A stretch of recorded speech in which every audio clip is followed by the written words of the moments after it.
dice 1 Corintios, no en palabras, sino en poder. Esa frase va a marcar gran parte de esta prédica.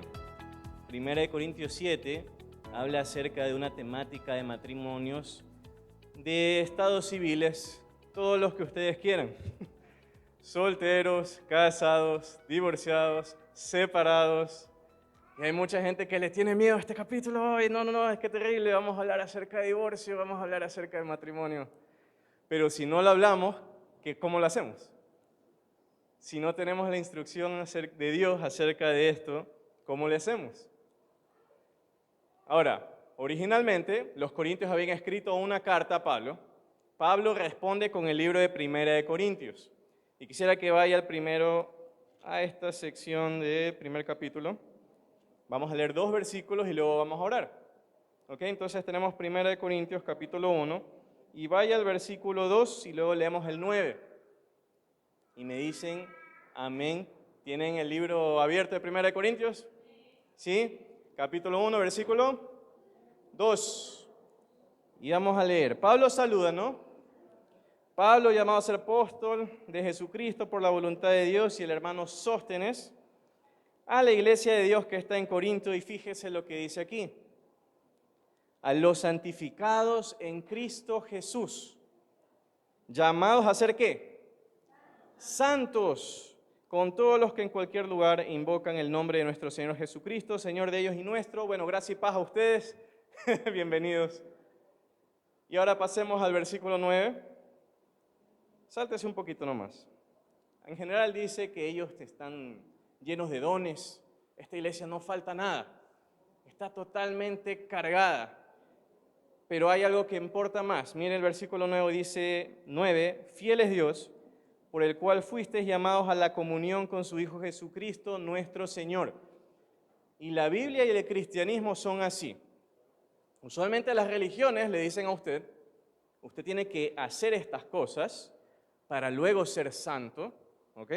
Y para alcanzar salvación y para estar bien con Dios. Aquí es todo lo contrario. La Biblia enseña que si usted cree en el Evangelio de Jesús, se arrepiente, porque Cristo toma nuestro lugar de muerte, ¿verdad? Por causa de nuestros pecados, Él se levanta, resucita y ofrece una vida nueva en Cristo Jesús. ¡Qué lindo! Y mire lo que dice, ustedes son santos. ¿Pero a quién se lo está diciendo? ¿Recuerdan el capítulo 1? Y en general el capítulo 2. Ustedes han sido llamados a tener comunión con Jesucristo. ¿Sabe qué significa esa palabrita comunión? Lo que usted y yo tenemos en común. Por ahí en alguna vez yo aprendí en un libro que dice, es como 2 amigos charlando juntos. Comunión. Ustedes y yo tenemos algo en común, algo que nos une. Y es maravilloso. Y es estimulante. Y cada vez que sucede es notorio. Y cuando sucede lo queremos más. Y queremos abundar en ello más. Y más. Y más. Es tan contagioso que queremos dárselo a todo el mundo. Amén. Pero en la iglesia de Corinto pasaba algo. ¿Recuerdan el capítulo 1 y 2? Ay, estaban llenos de dones. Pero habían divisiones. Habían pleitos. Unos decían, no, yo soy del maestro Mario Díaz. ¿Se acuerdan de David? Él vino a predicar aquí al inicio también en capítulo 2. No, yo soy del maestro David y él ha venido también los miércoles aquí para estudiar con ustedes. No, yo soy de este otro maestro. Como sea que se llame, José. ¿Cómo es posible que si a mí me dicen que yo soy santo, entonces yo digo, o estoy haciendo cosas como estas, y no solo estas, hay algunas otras cositas. ¿Se acuerdan del capítulo 5? Había inmoralidad tan grave que ni siquiera se hablaba de, o si no se notaba, no pasaba entre los gentiles, es decir, los no creyentes. ¿Cuál era? Que un hombre tomaba a su madrastra y tenía relaciones sexuales. Horrible. Está gravísimo eso. Pero déjeme decirle una cosa, y ahí sí oramos. En el cristianismo, cuando usted cree el Evangelio, Jesús lo santifica a usted. Y nace de nuevo. Y se convierte en criatura nueva. Y como criatura nueva podrían voltear a ver al chiquitín que está ahí atrás. Ella es mi esposa, ella se llama Verónica, está atrás. El chiquitín que está ahí es mi hijo y se llama José. Así como él tiene que aprender todo, ¿verdad? Tiene que aprender a comer. Ahorita está aprendiendo a tomar alimento sólido. Deja la leche un poquito a poquito, y empieza a tomar alimento sólido. La referencia, ¿no? Y así como él necesita crecer y que se le enseñen todas las cosas, cuando un cristiano cree, se convierte y cree el Evangelio, nace de nuevo, ahora tiene que aprender las cosas. Ya no se vive de la manera anterior como hemos estado viviendo. Perdón, como hemos estado viviendo. Ahora hay que vivir al estilo de Cristo Jesús. Y para saber cómo vivir al estilo de Jesucristo, hay que tener comunión con Jesucristo. ¿Y cómo nos ha dado Dios la posibilidad de tener comunión con Jesucristo?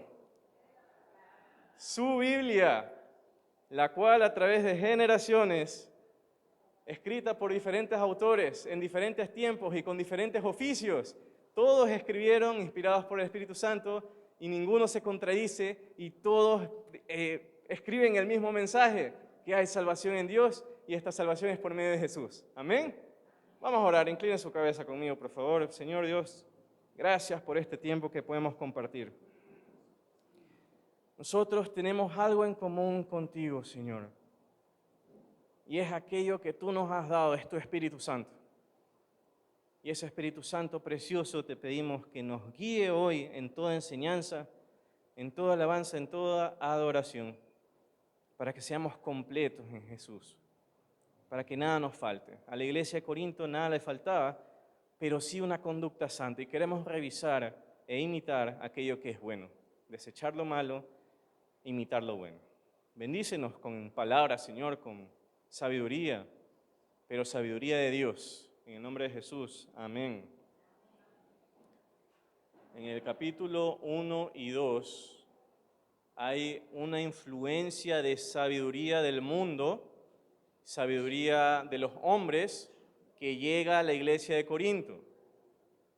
¿Recuerdan ese capítulo 2? Ahora imagínense cómo aplicamos esa dificultad, pero en el asunto de los matrimonios, en el asunto de la soltería, en el asunto de la viudez, aun cuando están separados algunos hermanos o se han divorciado. ¿Y qué pasa?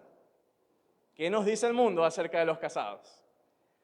Es que si usted no está conforme con la pareja con la cual se encuentra hoy, bueno, sepárese.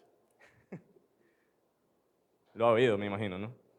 Ahora, ¿qué les dicen a los solteros? Sí, ustedes pueden acostarse, tener relaciones y ser felices. Y si no funciona con el uno, pues pasemos al otro. Después de todo, un clavo saca el siguiente clavo. Eso es lo que nos dicen, eso es lo que nos han enseñado, ¿sí o no? Y que no pasa nada, que no pasa nada, que no hay heridas, que no hay una afectación en nuestra mente, en nuestro corazón, que nuestra alma no se parte por el asunto sexual, no se parte. Eso es lo que nos enseñan, ¿verdad? ¿Qué es lo que nos dicen? Usted se puede casar con alguien que no es en Cristo Jesús y va a vivir tranquilo, no pasa nada. ¿Lo ha escuchado? Bueno, le comento. La iglesia de Corinto es también tal como nosotros. Una iglesia conformada por solteros, por casados, habían también personas que estaban separadas, algunos que estaban viudos, habían quienes se habían divorciado. Ahora, no se asuste, no se alarme. Todos están llamados a ser santos, todos están llamados a la comunión con Jesucristo. Entonces, ahora sí, teniendo eso en cuenta, vamos a 1 Corintios 7 y veamos por qué Pablo escribe. Él escribe dando unas instrucciones a cada uno de estos grupos, ¿no? Para decirles, esto es, ustedes me consultaron acerca de los casados, los viudos, los solteros y tal y tal y tal. Esto es lo que el Señor me ha dicho y se los estoy mandando por medio de una carta, ¿ok?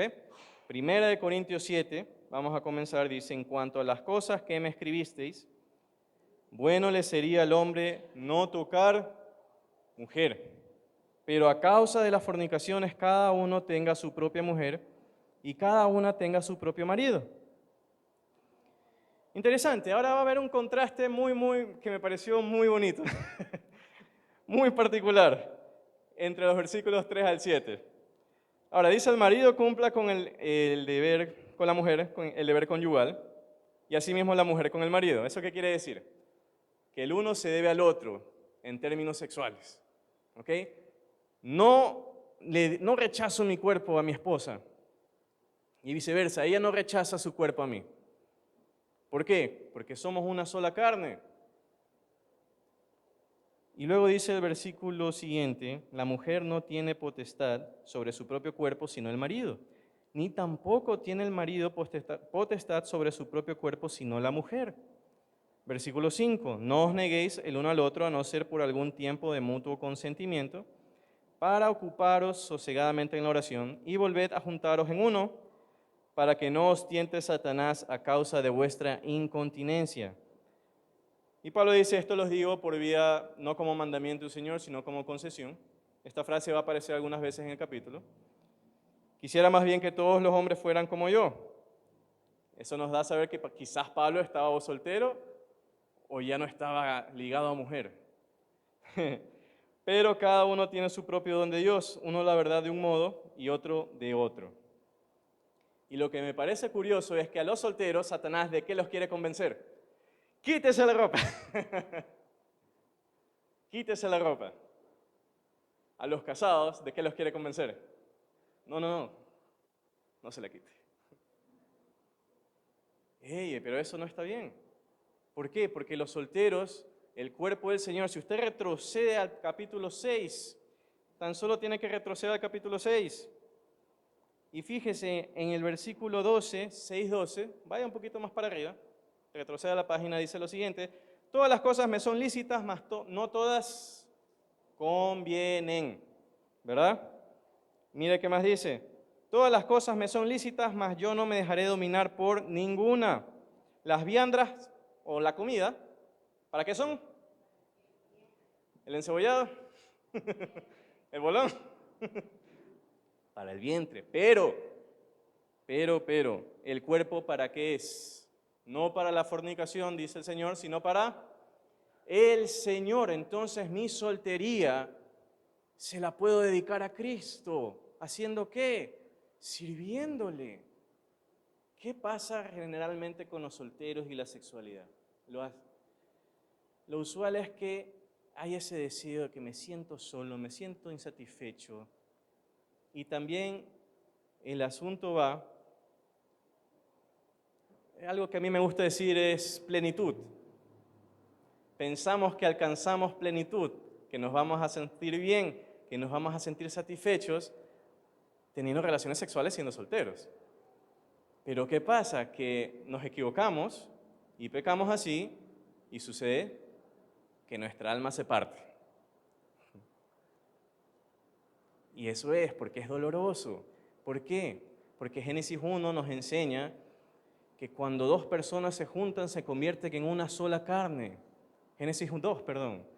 Y que una sola carne quiere decir, imagínense que no hay nada que nos separa. Con mi esposa es el hecho de que yo puedo desnudar no solo mi cuerpo, mi alma. Entonces dos almas se hacen una. Y es doloroso separarlas. Por eso la relación sexual es exclusivamente para el matrimonio. Y cómo trae gozo y satisfacción y dicha cuando es en matrimonio. Así que no se dejen engañar. ¿Sí? El templo del Señor es el cuerpo. Ahora piense que su cuerpo individualmente es para Cristo, pero también usted conforma un cuerpo que es el de la iglesia y debe ser santo. Esa es la palabra del Señor. ¿Para quiénes? Para solteros, para casados. ¿Qué les dice? No se nieguen el uno al otro. Ahora, ¿qué pasa cuando hay conflicto? Es difícil. Cuando hay conflicto, la relación sexual sí se vuelve un poco más difícil. Porque ¿qué cónyuge está dispuesto a dar su cuerpo al otro, a su pareja, a su esposo o su esposa, cuando hay conflicto, cuando hay falta de perdón, cuando no nos ponemos de acuerdo? Bueno, si hay un caso así, quisiera que usted vaya conmigo a Efesios capítulo 5, versículos 22 y 23, y aquí está la clave de un matrimonio feliz. Yo soy testigo acerca de esto, yo vivo bajo este mandamiento. Acompáñenme a Efesios. Efesios está después de Gálatas. Capítulo 5, versículos 21, vamos a leer el 21 en adelante. Efesios 5, 21. Y así dice la palabra del Señor: someteos unos a otros en el temor del Señor o del temor de Dios. No nos gusta usualmente esa palabra, pero el sometimiento es mucho más fácil cuando pasa algo. Mire esto. Primero dicen: las casadas estén sujetas a sus propios maridos como al Señor, porque el marido es la cabeza de la mujer, así como Cristo es cabeza de la iglesia, la cual es su cuerpo y Él es su Salvador. Así que, como la iglesia está sujeta a Cristo, así también las casadas lo estén a sus maridos en todo. Es decir, los hombres, estimadas mujeres y esposas, requerimos una cosa de ustedes más que ninguna otra cosa. ¿A que no saben qué es? Respeto. Que ustedes cuando nos miren digan: ¡qué hombre! Ahora, ¿qué pasa cuando no es qué hombre? Es muy sencillo. Podemos llegar a hacer eso, varones, con el siguiente versículo. Miren, versículo 25. Maridos, amad a vuestras mujeres, así como Cristo amó a la iglesia y se entregó a sí mismo por ella. Qué lindo. Para santificarla, habiéndola purificado en el lavamiento del agua por la palabra, a fin de presentársela a sí mismo una iglesia gloriosa, que no tenga mancha, ni arruga, ni cosa semejante, sino que sea santa y sin mancha. Así también los maridos deben amar a sus mujeres como a sus mismos cuerpos. Cuando usted vino aquí, no vino talco, ¿verdad? No, se bañó, desayunó, se arregló, se puso perfumito. Así también nosotros los hombres, así como nos cuidamos, es como que si ella fuera literalmente mi cuerpo, lo cuido. ¿Y qué necesita ella? Pues en primer lugar un techo, seguridad, comida, las necesidades básicas, ¿no? Sustento. Pero también yo debo preocuparme ¿de qué? De su mente, de sus emociones. Yo soy responsable de ella. ¿Por qué entonces Dios le pidió cuentas a Adán y no a Eva? ¿Ah? Yo soy responsable de ella, también de su corazón. Y yo debo cuidar de ella como si fuera mi propio cuerpo. Es que ella es mi cuerpo y yo la veo así. No es alguien independiente a mí, no es una persona separada de mí. Ella es mi cuerpo. Maridos, amen a sus mujeres, den su vida por ella. ¿Qué significa eso? Y aquí está la clave para ustedes, casados. Cristo Jesús, ¿a qué vino? ¿A ser servido? No, ¿vino a qué? A servir y a dar su vida por rescate de muchos, ¿verdad? Ese es el versículo que yo aplico en mi matrimonio todos los días de mi vida y soy feliz. Es decir, yo sirvo a mi esposa en todos los sentidos. En todos los sentidos, yo sirvo a mi esposa. Es decir, bueno, el asunto también va de ponerse de acuerdo, ¿no? Dependiendo del tiempo, las actividades. Pero yo usualmente trabajo, llego a mi casa a las 5 y puedo lavar platos, y puedo lavar ropa, puedo barrer casa, puedo atender a mi hijo, puedo ocuparme de ella. Si ella se enferma, puedo salir a comprar medicina. Si hay algo en la casa que hay que arreglar, me encargo de ello. Y así es. Y eso es ser hombre. Eso es ser hombre. Eso es hombría, hermanos.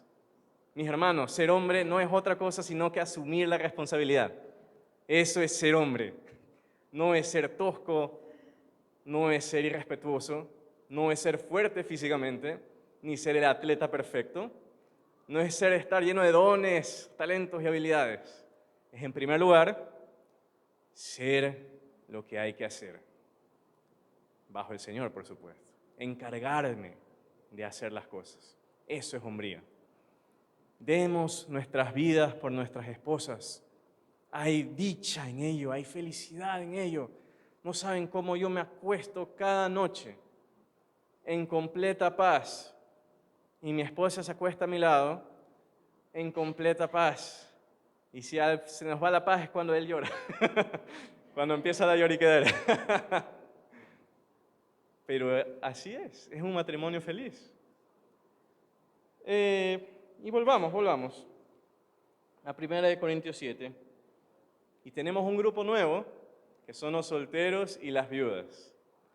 Fíjese en el versículo 8 y 9. ¿Ya volvió a 1 Corintios? ¿Sí? Ok, digo pues a los solteros y a las viudas que bueno les fuera quedarse como yo. Pero si no tienen don de continencia, cásense, pues mejor es casarse que estarse quemando. Ahora, ¿por qué les digo esto de que ser hombre significa encargarse? A los solteros, si los hubiere hoy, y quieren casarse. Hay un camino al altar que es lindísimo, que solo es obtenible cuando nos convertimos en hombres de verdad. Es decir, sabemos que hay que trabajar, sabemos que hay que salir a ganarse la vida, y sale el novio a conseguir casa, a conseguir un techo, y sale el novio a conseguir y encargarse de todo. Así como Jesús dice en Juan 14, yo me voy, pero voy a preparar morada.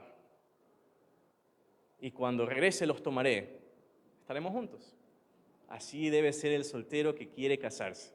¿Usted quiere casarse, soltero? Salga, prepárese, salga, haga un proyecto, trabaje. Eso es lo que hay que hacer. Pero también prepare su corazón, esté dispuesto a servir a una mujer por el resto de su vida, amar a una mujer por el resto de su vida y servirlo bien. Y va a encontrar dicha y felicidad. Yo se los digo, soy testigo. Hay dicha y felicidad en eso, realmente la hay. Y en cuanto a las viudas, quisiera que me vaya a acompañar a otro pasaje que es Primera de Timoteo. Perdón, antes, Lucas 2. Lucas 2, versículos 36 al 38. Lucas. Tienes Mateo, tiene Marcos, tiene Lucas.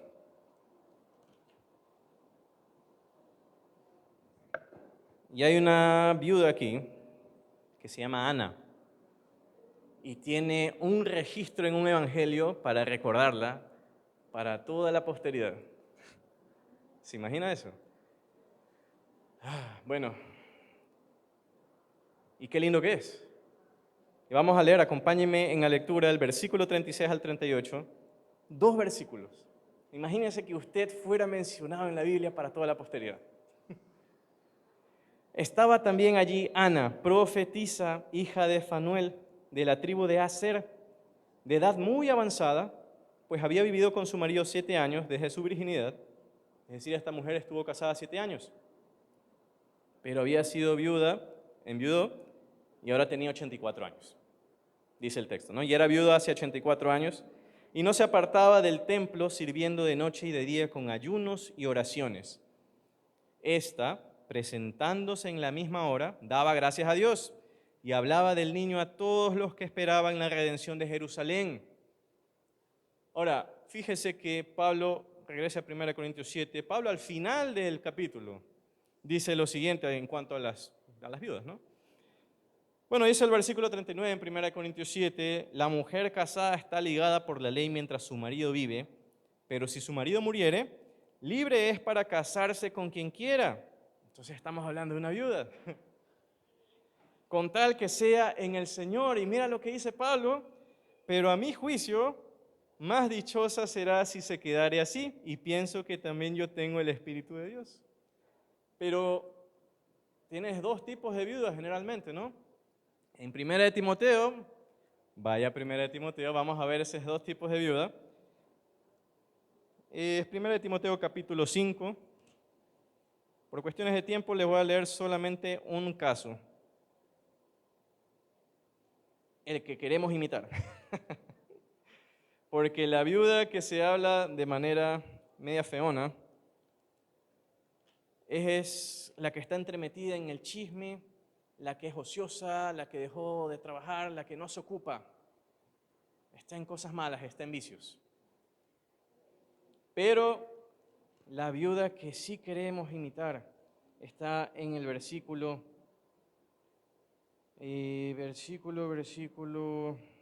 4. Vamos a leer.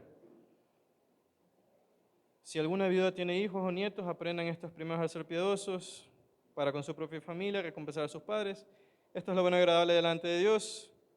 ¿Ok? Y mira el versículo 5, más la que en verdad es viuda y ha quedado sola, espera en Dios y es diligente en súplicas y oraciones noche y día. La que se entrega a los placeres viviendo está muerta. Pero fíjense lo que hace esta viuda. Espera en Dios y es diligente en súplicas y oraciones noche y día. ¿Qué es lo que hacía Ana en el templo todos los días? No estaba simplemente sentada calentando el asiento. ¿Qué hacía? Ayuno y oraciones. ¿Alguna vez han conocido a una persona que es un encanto, que cuando habla con ella, tiene esa facilidad de que simplemente solo porque esa persona está ahí, usted se convierte en un gato, acaríciame así? Es la presencia de esa persona, es un gran consuelo y ustedes empiezan a decirle todos sus problemas. Oye, me pasó esto y me ha pasado esto otro y el carro lo tengo en el taller y que le empieza a contar todo. Y esta persona lo abraza, lo recibe, es una persona tan tierna, amorosa, comprensiva. Esa es la figura de la que estamos hablando. Está tanto tiempo en la presencia del Señor que es como si Jesucristo mismo te recibiera. ¡Qué lindo! Y fíjese, ¿pero por qué? ¿Por qué? No es que tenga un poder especial, sino que está tanto tiempo en ayuno, tanto tiempo en oración. Esa es su vida, a eso se ha dedicado. Y hay recompensa tremenda en eso, en los cielos. Fíjense que hay una mujer que fue registrada en la Biblia para toda la posteridad. ¡Qué gran honra! Siendo una de las figuras que usualmente aparecen como las figuras de los débiles en la Biblia. El huérfano, la viuda y el extranjero. ¿Se ha dado cuenta de eso en el Antiguo Testamento? Aparecen esas tres figuras de las cuales hay que hacer uso de misericordia. Más bien aquí vemos que está la viuda teniendo misericordia de nosotros. Es muy interesante, porque ella es así. Eso es digno de imitar. Eso es digno de imitar. Y fíjese en el versículo 10. Dice que tenga testimonio de buenas obras, si ha criado hijos, si ha practicado la hospitalidad, si ha lavado los pies de los santos, si ha socorrido a los afligidos, si ha practicado toda buena obra. ¿Sabe cuál es una gran diferencia que nos enseña 1 Corintios, ya más avanzadito en el capítulo, entre solteros y casados? Todo el párrafo del 25 al 35, de hecho. Que los solteros tienen tiempo, o al menos más tiempo. ¿Por qué? Tienen tiempo para tener cuidado de las cosas del Señor. Por ahí asintió con la cabeza, sí, tiene razón. Los casados tenemos tiempo. El asunto es que tenemos que aprender a usarlo bien. Decimos, no tenemos tiempo. No, sí tiene tiempo, hermano. Solo que hay que aprender a usarlo bien. Yo como casado, yo llevo 4 años de casado y créeme que yo decía eso. No, yo no tengo tiempo. Ya viéndome al espejo entiendo. Tengo tiempo. Hay que aprender a usarlo. Eso es todo. El casado más bien tiene cuidado con las cosas del mundo, dice el texto, de cómo agradar a la mujer que está allá de amarillo, a la bellísima mujer que está allá de amarillo, a mi esposa. Tienen cuidado. Y regresemos nuevamente, 1 Corintios, y vamos con otro grupo. Así que solteros, aprovechen, aprovechen. ¿Ha oído ese lema que dicen, sí, yo me voy a convertir al Señor y le voy a servir cuando ya sea viejo? Que ese lema es más viejo todavía. No hay nada más bonito que darle tu soltería a Cristo y tu juventud. No hay nada más lindo que darle ese tiempo al Señor, porque uno crece y ve cosas maravillosas también. Ahora vamos al versículo 10. A los que están unidos en matrimonio, mando no yo, sino el Señor, que la mujer no se separe del marido Y si se separa, quédese sin casar, o reconcíliese con su marido y que el marido no abandone a su mujer. Mire esa frase de cómo comienza. No digo yo, ¿quién dice? El Señor. Sí, hay una frase en Malaquías que el Señor dice, yo detesto el divorcio, ¿verdad? Lo que Dios unió, no lo separa el hombre, ¿verdad? Si usted está casado, está pensando en separarse, o conoce a algún casado, están pensando en separarse, no se separen. No porque lo dice Pablo, sino porque no va a conseguir algo mejor fuera de matrimonio. Lo que usted tiene hoy ya es precioso. Simplemente hay que aprender lo que hemos leído en Efesios. Si usted es hombre de familia, casado, empiece a dar su vida por su mujer. Va a ver cómo ella, al estar cargada de tantas cosas, los afanes de la vida, que tengo que preocuparme de los niños, tengo que preocuparme del colegio, tengo que preocuparme de las cosas de la casa, tengo que preocuparme de tal factura, tengo que preocuparme de un montón de cosas, que está enferma mi mamá, tengo que preocuparme de un montón de cosas. Y mi esposo llega a la casa y no me hace dar sino otro dolor de cabeza, es el otro niño al que tengo que cuidar, y esas frases épicas que sabemos y vienen y van, ¿no? Cuando uno ama a la mujer es como que está cargada de todo eso y tiene un vestido blanco de novia, ¿no? Imagínese mi pantalón así con una arruga, así rasgado. Imagínese mi leva destruida totalmente, con un hueco, aparece un parche por ahí. Imagínese la camisa manchada, amarillo. Así es la esposa, así es como se siente esa mujer cuando el esposo no la ama bien. Es doloroso. Mis amigos casados, amen a sus mujeres, pidan perdón. Vale la pena. Pero ¿de dónde sacamos ese poder? Del Señor Jesús. Usted en los primeros versículos que yo le comenté, le dice, ustedes son santos y ustedes han sido llamados a la comunión con Jesús. Si usted quita eso de la carta de Corintios, entonces solo son un montón de personas bajo un techo que tienen un montón de problemas y no tienen el poder para solucionarlo. ¿Cuál es la diferencia? Cristo Jesús le da a usted el poder para vivir al estilo de Dios. Cristo Jesús le da la capacidad de decir, lo siento, perdóname. Cristo Jesús le da a usted ese poder de decir, sí, yo te voy a servir hoy. Sí, yo voy a tener cuidado de las cosas de la casa. Sí, porque el Señor ya lo hizo conmigo. Nuevamente, ¿a qué vino Jesús? A servir y no a ser servido y a dar su vida en rescate por muchos. Amén. Amén. Y cuando usted, varón, empieza a amar a su mujer de esa manera, es como que si tomara ese vestido y lo mete en la lavadora. ¿Qué lavadora? Lo mete ahí y lo manda al lavado en seco. El mejor de los lavados. Y que viene con planchado incluido, todo en seco. Y sale un vestido reluciente, blanco como la nieve, puro. Como si fuera la primera vez, como si fuera el día de la boda. Sí puede pasar. Sí puede pasar. Yo soy testigo. Eso es Efesios 5. Pero el poder está en Cristo Jesús, no en nosotros. Y luego mire lo que dice 1 Corintios 12.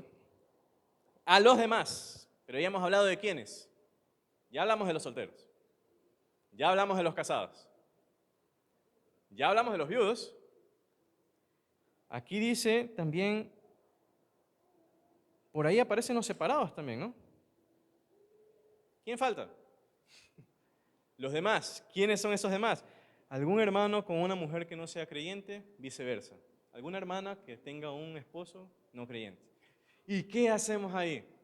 Pablo dice, o es la una o es la otra. Si su pareja consiente en vivir con usted, no se separe. ¿Por qué? La conducta casta y respetuosa, ¿qué hace con mi cónyuge? Lo santifica. ¿Alguna vez usted ha estado en una pelea y después de haberse dado una pelea, usted va y le da una taza de café, una taza de té, algún bonito acto de servicio a la persona con quien está peleada? Y viene y le mira como, oye, se supone que estamos peleados. Es ganar al otro. Y quiero que vayamos a 1 de Pedro 3. Acompáñeme a 1 de Pedro 3. Esto no es solo de mujeres, por si acaso.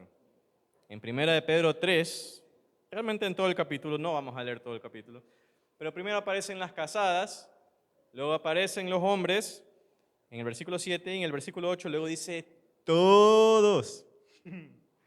Dice todos. Y mire que en el versículo 1, 1 de Pedro 3, llegó a 1 de Pedro 3. Amén. Sí, muy bien. Dice, asimismo vosotras mujeres, estad sujetas a vuestros maridos, para que también los que no creen a la palabra sean ganados sin palabra por la conducta de sus esposas. ¿Les ha pasado que tienen a alguien que no, usted menciona a Cristo y le sale una reacción alérgica?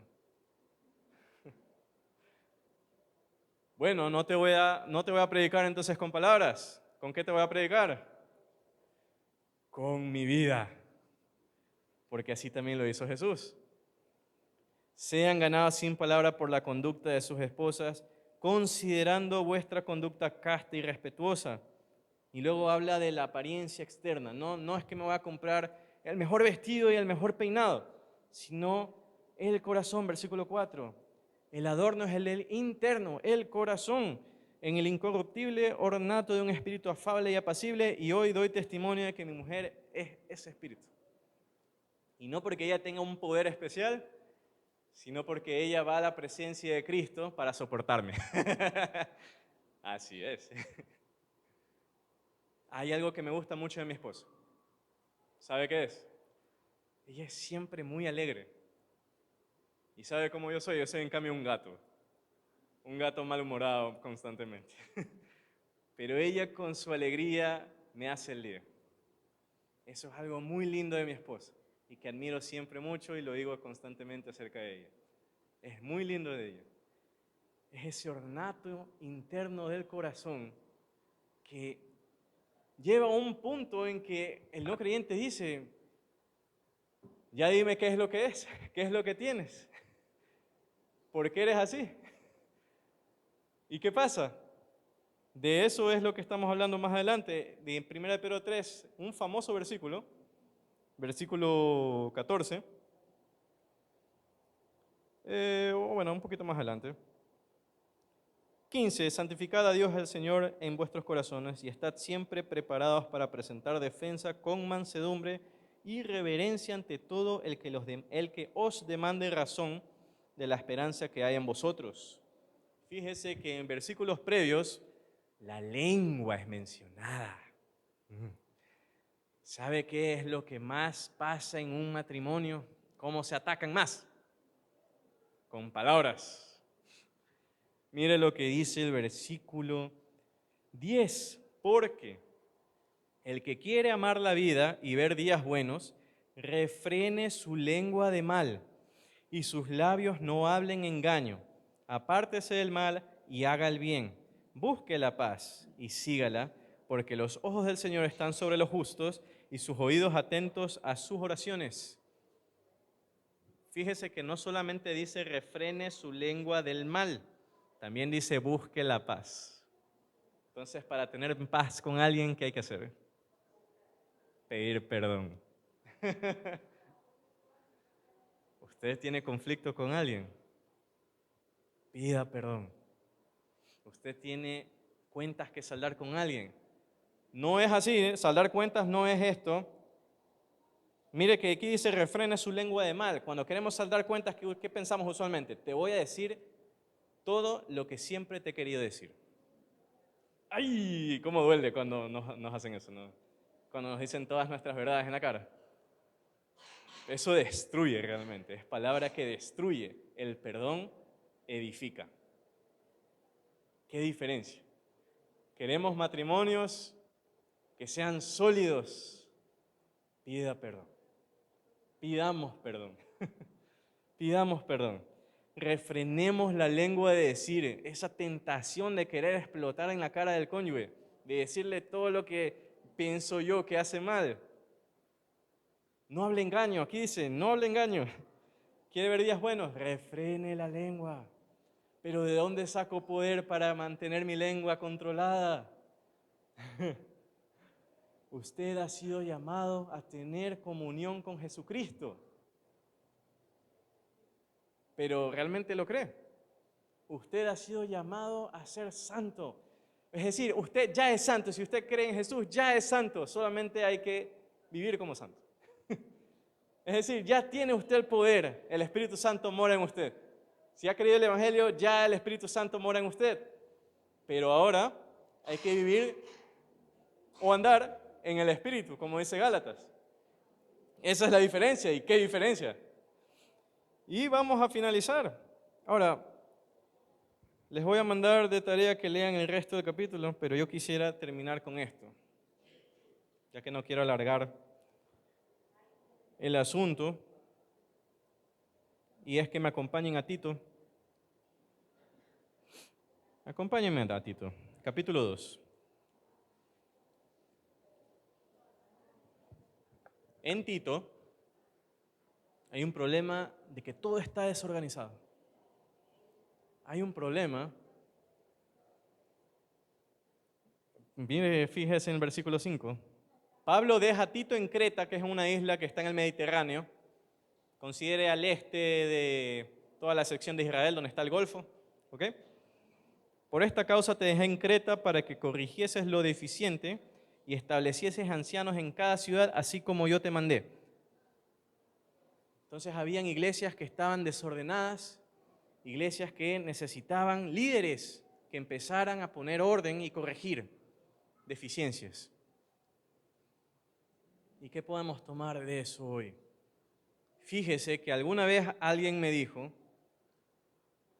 que esta iglesia estaba llena al punto en que no entraba la gente. Y ahora, no malinterpreten, no es que si estamos llenos, entonces estamos bien, y si no estamos tan llenos, entonces estamos mal y en pecado. No, eso no significa nada. Eso no significa, no tiene nada que ver. Pero ¿qué pasa? ¿Qué pasa si la razón por la cual la iglesia se vacía es por falta de orden? Entonces ahí hay otro asunto. Y miren, cuando ustedes llegaron, ¿cómo encontraron la iglesia?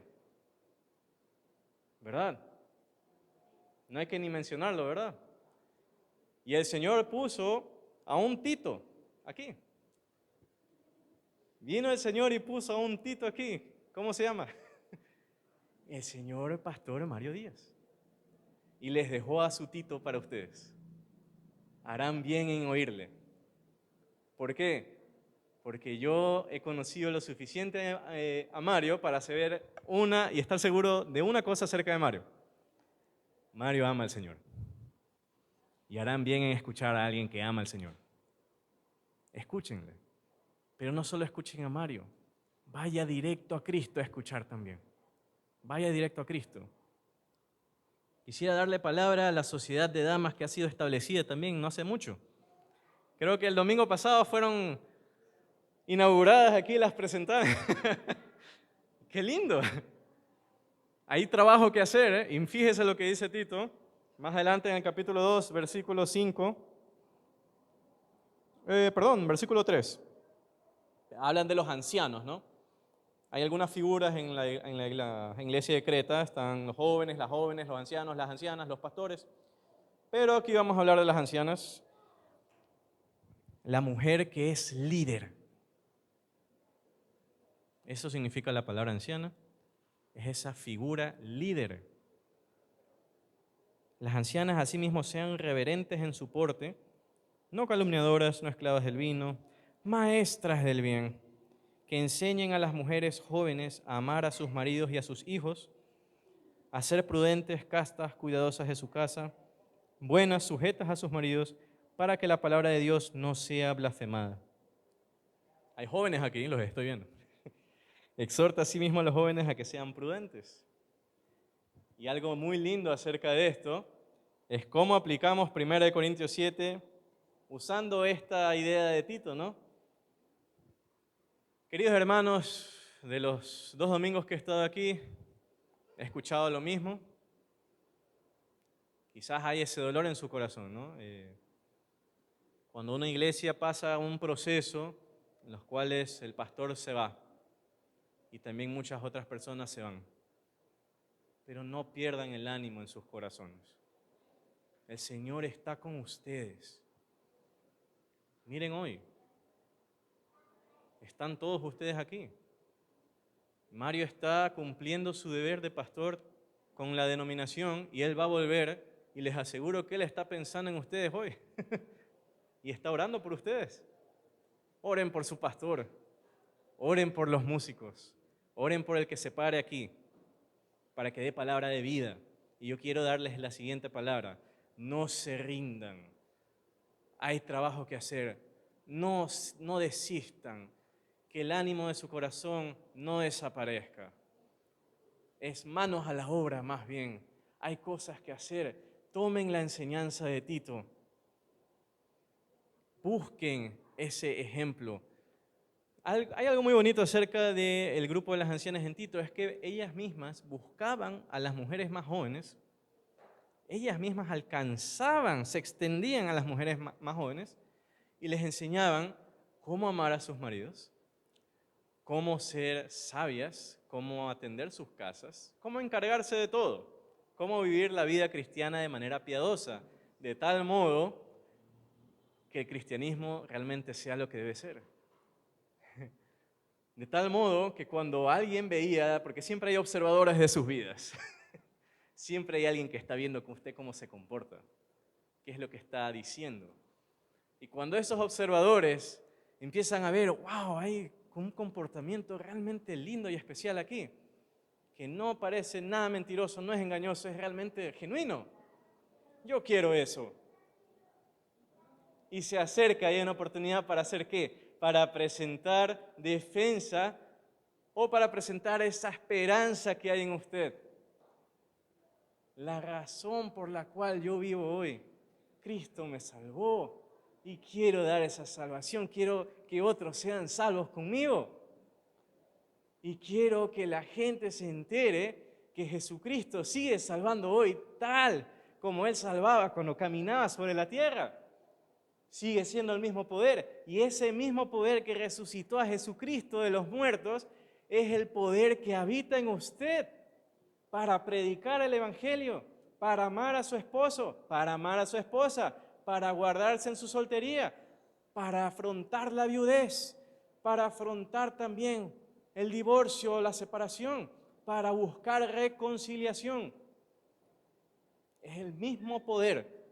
Si usted se imagina que hay un poder más grande que uno que resucita muertos, no hay.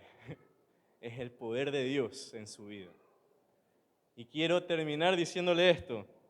Si alguna vez usted se ha sentido inconforme con su estado civil, estoy inconforme con mi soltería, estoy inconforme en mi viudez, estoy inconforme en mi separación, en mi divorcio o en mi matrimonio. La Biblia dice aquí, esta es una frase que se repite a lo largo de 1 Corintios 7, quédese en el estado en el cual Dios le llamó. ¿Por qué? Porque hay dicha en obedecer a Dios, hay dicha en decirle a Dios, esta es mi situación, dame gracia hoy para saber cómo vivir en mi situación. Porque si yo voy a buscar felicidad en otros lados, eso es engañoso, hermanos, no va a tener felicidad así. No va a tener felicidad abandonando a su esposo, a su esposa. No va a tener felicidad siendo inmoral sexual. No va a tener felicidad así. Va a tener más heridas. Va a tener un punto de quiebre. No busque eso. Busque a Cristo. Cristo es su plenitud. Ustedes están completos en Cristo Jesús, dice Colosenses. ¿Lo cree? Vamos a orar. Padre amado, te damos gracias por este culto. Tu palabra es bellísima, Señor. Tu palabra nos inspira, nos mueve. Por tu palabra estamos de pie Y si caemos por tu palabra nos levantamos. Y si hay solteros que han pecado, o si hay matrimonios que han fracasado aquí, o si hay personas que no han sabido manejar bien su viudez o su divorcio, tú tienes gracia hoy para levantarnos. Tú nos ofreces perdón. Queremos decirte que nos perdones, Señor. Queremos decirte que te amamos porque tú nos amaste primero. Queremos decirte que te seguiremos porque has puesto tu vida por nosotros. El poder verdadero está en la cruz y en la resurrección de Jesús. Queremos seguirte de todo corazón, buscarte y llenarnos tanto de tu espíritu y de tu presencia que sea inevitable predicar el evangelio con nuestras vidas a otros y que este lugar sea lleno primero de tu presencia y luego pensemos en llenarlo de personas. Si hay algo deficiente, que nos des el poder para corregirlo. Y gracias, Señor, porque tu palabra es maravillosa, sana corazones, edifica lo que ha caído, anima lo que se ha desalentado. Gracias por tu palabra y bendice a esta iglesia, bendice a esta congregación, dales de tu palabra, Señor, cada día y que se amen los unos a los otros como tú nos has amado. En el nombre de Jesús.